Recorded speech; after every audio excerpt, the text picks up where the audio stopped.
तो बैंक यहाँ पर डेटर कब होता है और कस्टमर क्रेडिटर कब होता है, समझिएगा इसको बड़े आसानी से। अब जैसे मान लीजिए मैं आपके बैंक की कस्टमर हूं, मैंने आपके बैंक में आके 50,000 रुपए डिपॉजिट किए, ठीक है, यानी कि क्रेडिट किया, मैंने, मेरे पैसे थे, मैंने आपको दिए।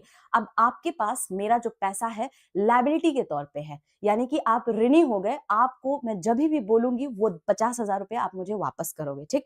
तो मैं कौन हो गई, मैंने आपको पैसा दिया, तो मैंने क्या किया, क्रेडिट किया, मैं क्रेडिटर हूं, मैं कस्टमर हूं आपकी, मैं क्रेडिटर हूं, मैंने पैसे दिए हैं, आपने पैसे लिए हैं एज अ लायबिलिटी, तो आप कौन हो, आप बैंक हो, तो बैंक कौन हो जाएगा यहाँ पे, बैंक इज द डेटर। तो अगर एग्जाम में ये क्वेश्चन पूछता है या केस स्टडी बना के आता है जिसमें क्लियर लिखता है कि कोई पर्सन ए है, उसने 50,000 रुपए डिपॉजिट किए हैं इन अ बैंक, तो अब tell me the relationship between that particular person A and the bank, तो क्या होगा, जो पर्सन ए है वो हमारा क्रेडिटर होगा और डेटर कौन हो जाएगा, यहाँ पे बैंक हो जाएगा, ठीक है।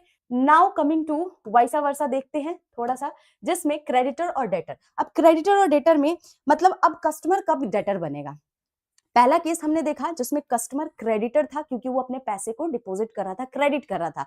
नाउ टाइम आया है कि अब कस्टमर बनेगा डेटर। तो कस्टमर डेटर कब बनता है, जब वो बैंक से पैसे को बोरो करेगा, यानी कि आप बैंक हो, मैं कस्टमर हूं, मैं आपसे पैसे ले रही हूं, उधार ले रही हूं, लोन के तौर पे ले रही हूं, तो मैं कौन हो गई, मैं कस्टमर हूं, तो मैं कौन हो गई, डेटर हो गई। अब आप बैंक हो, आप मुझे क्या दे रहे हो, पैसे दे रहे हो, तो देने का काम यहाँ पे कौन कर रहा है, बैंक कर रहा है, तो बैंक कौन हो गया गाइज यहाँ पे, तो बैंक हो गया क्रेडिटर। तो अब आप समझो कि एग्जाम में अगर ऐसा क्वेश्चन पूछ देता है आपसे, तो आई होप आप इस सवाल का भी जवाब दे सकते हो। देखिए ध्यान में बस इतना रखना है, जब कस्टमर बोरो करेगा बैंक से मनी को तो कस्टमर डेटर होगा, लेकिन जब बैंक को कस्टमर पैसा डिपॉजिट कर रहा है उस केस में कस्टमर कौन है, क्रेडिटर है। एक ही याद रखोगे तो आपको रिलेशनशिप समझ में आ जाएगा, ठीक है।